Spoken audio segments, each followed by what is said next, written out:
മധ്യപൂർവേഷ്യൻ മണ്ണിൽ വീണ്ടും ഒരു വൻ പോരാട്ടത്തിന്റെ കനലുകൾ ആളിക്കത്തുകയാണ്. US സേനയും ഇറാനും തമ്മിൽ ആരംഭിച്ച നേരിട്ടുള്ള സൈനിക ഏറ്റുമുട്ടൽ 10ാം ദിവസത്തിലേക്ക് കടക്കുമ്പോൾ അതിന്റെ കെടുതികൾ ഏറ്റവും കൂടുതൽ അനുഭവിക്കുന്നത് ബഹ്റൈൻ, കുവൈറ്റ്, ജോർദാൻ തുടങ്ങിയ അയൽ രാജ്യങ്ങളാണ്. ഇറാനിലെ തെക്കൻ തുറമുഖ നഗരങ്ങളിൽ US വ്യോമസേന നടത്തുന്ന ശക്തമായ ബോംബാക്രമണങ്ങൾക്ക് മറുപടിയായി ഗൾഫ് മേഖലയിലെ US സൈനിക താവളങ്ങളെയും തന്ത്രപ്രധാന കേന്ദ്രങ്ങളെയും ലക്ഷ്യമിട്ടാണ് ഇറാന്റെ ഡ്രോൺ, മിസൈൽ പ്രത്യാക്രമണങ്ങൾ നടക്കുന്നത്. ബഹ്റൈനിൽ ഒരൊറ്റ ദിവസത്തിൽ 6ാം തവണയും അപകട സൂചനാ സൈറണുകൾ മുഴങ്ങിയതോടെ ജനങ്ങൾ സുരക്ഷിത സ്ഥാനങ്ങളിലേക്ക് മാറാൻ അധികൃതർ നിർദ്ദേശം നൽകിയിരിക്കുകയാണ്. യുദ്ധസമാനമായ ഈ സാഹചര്യങ്ങൾ UAEയും ഖത്തറും അടക്കമുള്ള രാജ്യങ്ങൾ ശക്തമായി അപലപിച്ചിട്ടുണ്ടെങ്കിലും മേഖലയിലാകെ പടർന്നു പിടിക്കുന്ന ഭീതിയും അനിശ്ചിതത്വവും അവിടെ ജീവിക്കുന്ന ലക്ഷക്കണക്കിന് മലയാളി പ്രവാസികളെ കൂടിയാണ് നേരിട്ട് ബാധിക്കുന്നത്. മനാമയിലും കുവൈറ്റ് സിറ്റിയിലും തുടർച്ചയായി വീഴുന്ന മിസൈലുകളും ഡ്രോണുകളും കേവലം സൈനിക താവളങ്ങളെ മാത്രമല്ല, സാധാരണക്കാരുടെ ദൈനംദിന ജീവിതത്തെ കൂടിയാണ് താളം തെറ്റിക്കുന്നത്.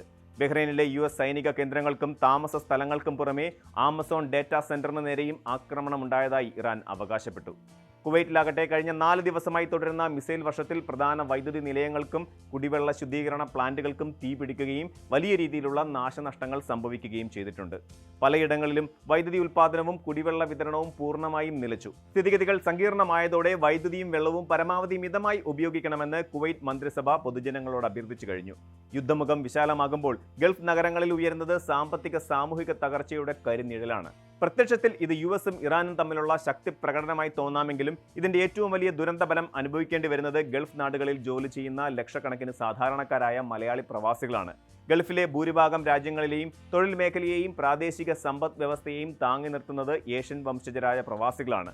വൈദ്യുതി നിലയങ്ങളും കുടിവെള്ള പ്ലാന്റുകളും തകരാറിലാകുന്നതോടെ ദുരിതത്തിലാകുന്നത് മലയാളികൾ ഉൾപ്പെടെയുള്ള സാധാരണക്കാരാണ്. കടുത്ത ചൂടുള്ള ഗൾഫ് കാലാവസ്ഥയിൽ ദീർഘനേരം വൈദ്യുതിയും വെള്ളവും തടസ്സപ്പെടുന്നത് ലേബർ ക്യാമ്പുകളിലും ഫ്ളാറ്റുകളിലും കഴിയുന്ന സാധാരണക്കാരായ പ്രവാസികളുടെ ജീവിതം നരകതുല്യമാക്കും. അടിയന്തര സാഹചര്യങ്ങൾ നേരിടാൻ വെള്ളവും നിത്യോപയോഗ സാധനങ്ങളും സംഭരിച്ചു വെക്കേണ്ട അവസ്ഥയിലാണ് പല കുടുംബങ്ങളും. സാമ്പത്തിക രംഗത്തുണ്ടാകുന്ന പ്രത്യാഘാതങ്ങളാണ് പ്രവാസികളെ കൂടുതൽ ആശങ്കപ്പെടുത്തുന്നത്.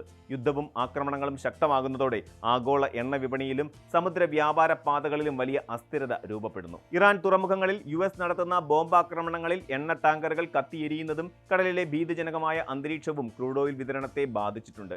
ഇത് വിപണിയിൽ വൻ വിലക്കയറ്റത്തിന് വഴിതെളിക്കും. കമ്പനികളുടെ പ്രവർത്തനം മന്ദഗതിയിലാകാനും നിർമ്മാണ വ്യാപാര മേഖലകൾ സ്തംഭിക്കാനും ഇത് കാരണമാകും. പല സ്ഥാപനങ്ങളും ജീവനക്കാരുടെ എണ്ണം കുറയ്ക്കാനോ വേതനം വെട്ടിക്കുറയ്ക്കാനോ നിർബന്ധിതരായേക്കാം. പുതിയ തൊഴിലവസരങ്ങൾ പൂർണ്ണമായും അടയുന്നതോടൊപ്പം നിലവിലുള്ള ജോലി നഷ്ടപ്പെടുമോ എന്ന ഭീതി ഓരോ മലയാളി തൊഴിലാളികളെയും അലട്ടുന്നുണ്ട്.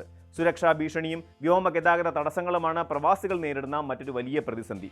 മിസൈൽ, ഡ്രോൺ ആക്രമണങ്ങളുടെ പശ്ചാത്തലത്തിൽ ഗൾഫ് രാജ്യങ്ങളിലെ പ്രധാന വിമാനത്താവളങ്ങളുടെ പ്രവർത്തനം തടസ്സപ്പെടുകയോ വിമാന സർവീസുകൾ റദ്ദാക്കുകയോ ചെയ്യുന്നത് പതിവായിട്ടുണ്ട്.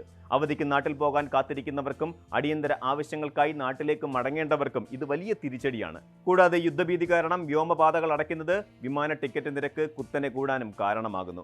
നാട്ടിലുള്ള കുടുംബങ്ങൾക്ക് അയക്കുന്ന പണത്തെയും ഇത് പ്രതികൂലമായി ബാധിക്കും. പ്രവാസികളിൽ നിന്നും നാട്ടിലേക്കുള്ള പണത്തിന്റെ ഒഴുക്ക് കുറയുന്നത് കേരളത്തിന്റെ ആഭ്യന്തര സാമ്പത്തിക രംഗത്തും വലിയ ആഘാതം സൃഷ്ടിക്കും. യുദ്ധം വിതയ്ക്കുന്ന ഭീതി പ്രവാസികളുടെ മാനസികാരോഗ്യത്തെയും ദോഷകരമായി ബാധിക്കുന്നുണ്ട്. ദിനംപ്രതി 6ലധികം തവണ മുഴങ്ങുന്ന അപകട സൂചനാ സൈറണുകളും രാത്രികളിൽ കെട്ടിടങ്ങളെ പ്രകമ്പനം കൊള്ളിക്കുന്ന സ്ഫോടന ശബ്ദങ്ങളും ഉണ്ടാക്കുന്ന മാനസിക സമ്മർദ്ദവും ചെറുതൊന്നുമല്ല. നാട്ടിലുള്ള ബന്ധുക്കളുടെ ഉത്കണ്ഠയും പ്രവാസികളുടെ മാനസിക ഭാരം വർദ്ധിപ്പിക്കുന്നു. സൈനിക താവളങ്ങൾക്ക് സമീപ പ്രദേശങ്ങളിൽ താമസിക്കുന്നവർ കൂടുതൽ സുരക്ഷിതമായ സ്ഥലങ്ങളിലേക്ക് മാറേണ്ടി വരുന്നത് വലിയ അധിക സാമ്പത്തിക ബാധ്യതയ്ക്കും കാരണമാകുന്നുണ്ട്. വിദേശ രാജ്യങ്ങളിൽ യാതൊരു തരത്തിലുമുള്ള രാഷ്ട്രീയ അല്ലെങ്കിൽ സൈനിക പരിരക്ഷയുമില്ലാതെ ജീവിക്കുന്ന സാധാരണ പ്രവാസികൾക്ക് ഇത്തരമൊരു യുദ്ധാന്തരീക്ഷം താങ്ങാൻ കഴിയുന്നതിനും അപ്പുറമാണ്. അയൽ രാജ്യങ്ങളുടെ പരമാധികാരത്തെയും സമാധാനത്തെയും ചോദ്യം ചെയ്യുന്ന ഇറാന്റെ നടപടികളെ UAEയും ഖത്തറും ഉൾപ്പെടെയുള്ള GCC രാജ്യങ്ങൾ കടുത്ത ഭാഷയിലാണ് എതിർത്തത്. മേഖലയുടെ സുരക്ഷയ്ക്ക് ഭീഷണിയാകുന്ന ഇത്തരം നീക്കങ്ങൾ അന്താരാഷ്ട്ര നിയമങ്ങളുടെ ലംഘനമാണെന്ന് ഇരു രാജ്യങ്ങളും വ്യക്തമാക്കി. രാജ്യങ്ങളുടെ പ്രതിരോധത്തിനും സുരക്ഷയ്ക്കുമായി ബഹ്റൈനും കുവൈറ്റും ജോർദാനും പൂർണ്ണ പിന്തുണ വാഗ്ദാനം ചെയ്തിട്ടുണ്ട്. എന്നാൽ നയതന്ത്ര ചർച്ചകളിലൂടെ പ്രശ്നപരിഹാരം കണ്ടെത്താൻ വൈകുന്തോറും സാധാരണക്കാരായ മനുഷ്യരുടെ ആകുലതകൾ വർദ്ധിക്കുക മാത്രമേയുള്ളൂ. സ്വന്തം സുരക്ഷയേക്കാൾ ഉപരി നാട്ടിലെ കുടുംബത്തെ പോറ്റാൻ ഗൾഫിലെത്തിയ പ്രവാസികൾക്ക് ഈ യുദ്ധം ജീവനും ജീവനോപാധിക്കും മേലെയുള്ള കടുത്ത ഭീഷണിയായി മാറിയിരിക്കുകയാണ്. മേഖലയിലെ സംഘർഷം അതിരൂക്ഷമായി തുടരുമ്പോൾ നയതന്ത്രപരമായ ഫലപ്രദമായ ഇടപെടലുകളിലൂടെ എത്രയും വേഗം സമാധാനം പുനഃസ്ഥാപിക്കപ്പെടുമെന്ന പ്രതീക്ഷയിലാണ് പ്രവാസി സമൂഹം. അതത് രാജ്യങ്ങളിലെ എംബസികളും സർക്കാരുകളും പ്രവാസികളുടെ സുരക്ഷ ഉറപ്പാക്കാനുള്ള അടിയന്തര നടപടികൾ സ്വീകരിക്കേണ്ടത് ഈ ഘട്ടത്തിൽ അത്യാവശ്യമാണ്. ഗൾഫ് നാടുകളിൽ യുദ്ധത്തിന്റെ തീപ്പൊരികൾ പടരുമ്പോൾ അതിൽ കരിഞ്ഞുണങ്ങുന്നത് ആയിരക്കണക്കിന് സാധാരണ പ്രവാസികളുടെ സ്വപ്നങ്ങളും കൂടിയാണ്. പ്രാദേശിക ഭരണകൂടങ്ങൾ നൽകുന്ന സുരക്ഷാ നിർദ്ദേശങ്ങൾ കൃത്യമായി പാലിക്കുകയും പരമാവധി ജാഗ്രത പുലർത്തുകയും ചെയ്യുക എന്നത് മാത്രമാണ് ഈ പ്രതിസന്ധി കാലത്ത് പ്രവാസികൾക്ക് മുന്നിലുള്ള ഒരേയൊരു മാർഗം. കൂടുതൽ വാർത്തകൾക്ക് news 18 Keralam YouTube channel subscribe ചെയ്യുക.